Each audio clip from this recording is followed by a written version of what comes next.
How to fix Samsung Grand Max incoming call problem. नमस्कार दोस्तों, स्वागत है आप सभी का तिकराज यूट्यूब चैनल पर।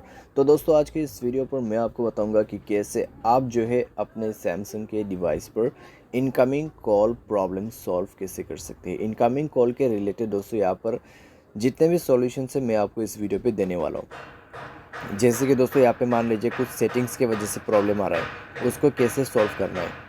ठीक है, नेटवर्क के वजह से प्रॉब्लम आ रहा है, उसको कैसे सॉल्व करना है, और किसी भी तरीके का प्रॉब्लम इशू हो सकते हैं। तो वीडियो अंत तक जरूर देखें, यहाँ पे इनकमिंग कॉल प्रॉब्लम आपका जरूर फिक्स हो जाएगा। वीडियो शुरू करने से पहले अगर अपने चैनल को सब्सक्राइब नहीं किया है तो सब्सक्राइब करते हुए बेल आइकन को क्लिक करें, और अगर आप ऑनलाइन पैसा कमाना चाहते हैं तो वीडियो डिस्क्रिप्शन पर लिंक मिल जाएगा। चलिए दोस्तों, वीडियो शुरू करते हैं। तो सबसे पहले चीज़ यहाँ पे आपको करना क्या है, अगर आपको इनकमिंग कॉल में किसी भी तरह का प्रॉब्लम आता है तो पहले दोस्तों आपको चेक करना होगा कि आपके मोबाइल पे इनकमिंग रिचार्ज है या नहीं है। ठीक है, सबसे मेन और ज़रूरी बात, अगर है तो ठीक है, अगर नहीं है तो रिचार्ज कर लीजिए। उसके बाद जाइए अपने मोबाइल के फ़ोन कॉल सेटिंग पर। ठीक है, तो यहाँ पे आपको क्या करना है, ब्लॉक नंबर पे जाना है और चेक करना है आपके block unknown private number on है या ऑफ है। तो इसको आप ऑफ करके रख दीजिए। ठीक है, ताकि आपको कोई भी प्रॉब्लम ना हो। आपका वाईफाई कॉलिंग बंद होना चाहिए। अगर वाईफाई कॉलिंग ऑन है तो वाईफाई कॉलिंग बंद कर दीजिए, क्योंकि वाईफाई कनेक्ट रहेगा और अगर कोई कॉल करते तो कई बार दोस्तों यहाँ पे क्या होता है, कॉल लग नहीं पाते। ठीक है, तो आपको ये चीज़ ध्यान पे रखना है। एंड देन दोस्तों यहाँ पे आपको जाना है सप्लीमेंट्री सर्विसेज में। आपको चेक करना होगा call forwarding as well as call barring.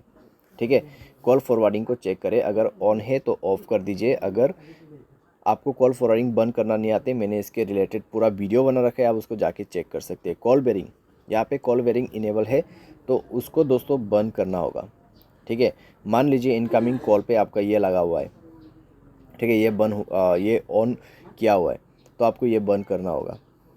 ठीक है, उसके बाद दोस्तों आप चेक करके देखें, सॉल्व हो जाएगा प्रॉब्लम।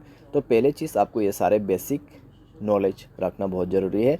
सारे साथ दोस्तों आप क्या कर सकते हैं, डिवाइस को रिस्टार्ट कर सकते हैं, सिम कार्ड को इजेक्ट करके इंसर्ट कर सकते हैं। जैसे कि सिम कार्ड को मोबाइल से बाहर पे निकाल के उसको दोबारा से अंदर पे भर देना है। ठीक है, तो आप ये सारे सॉल्यूशन कर सकते हैं यहाँ पे।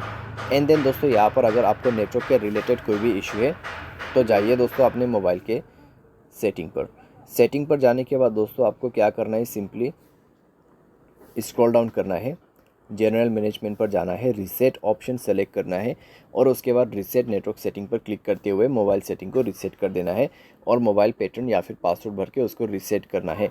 उसके बाद दोस्तों जाइए कनेक्शन पर जाके आपको मोबाइल नेटवर्क सेलेक्ट करना है, नेटवर्क मोड पे जाके नेटवर्क को स्विच करना है। नेटवर्क दोस्तों चेक करें 4G 3G 2G जो भी आपके एरिया में चल रहा है वो यूज़ करें। अगर आपको कन्फ्यूजन हो रहा है तो नेटवर्क ऑपरेटर्स पर जाइए, सेलेक्ट नेटवर्क ऑटोमेटिकली का ऑप्शन ऑन है तो इसको बंद कर दीजिए, मैनुअल नेटवर्क दिखाई देगा। जो भी नेटवर्क अवेलेबल है आप उसको कनेक्ट करके यूज़ कर सकते हैं। ठीक है, तो ये सारे सॉल्यूशन करने के बाद आपका प्रॉब्लम सॉल्व हो जाएगा। और दोस्तों मोबाइल सॉफ्टवेयर अगर आपका अपडेट नहीं है तो मोबाइल सॉफ्टवेयर अपडेट करके आप चेक कीजिए, आपका कंप्लीट प्रॉब्लम फिक्स हो जाएगा। बाय एनी चांस अगर आपको इनकमिंग कॉल के रिलेटेड कोई भी प्रॉब्लम आते हैं तो आप डायरेक्टली कस्टमर सर्विस को कॉल करके पूछ लेना। ठीक है, मैं आपको यही सजेस्ट करूंगा। अगर आपका एयरटेल सिम से दोस्तों आप कॉल नहीं कर पा रहे तो दूसरे एयरटेल सिम से कॉल लगा के देखिए। अगर आपके जियो सिम से नहीं रहे तो दूसरे से करके देख सकते हैं। ठीक है, तो इस तरीके से आप ये भी कर सकते हैं। तो बस दोस्तों, इनकमिंग कॉल के रिलेटेड जितने भी मैंने सॉल्यूशन था वो दे दिया, आपका प्रॉब्लम इसी तरीके से फिक्स्ड होगा। उम्मीद करते वीडियो आपको पसंद आया होगा। Thanks for watching.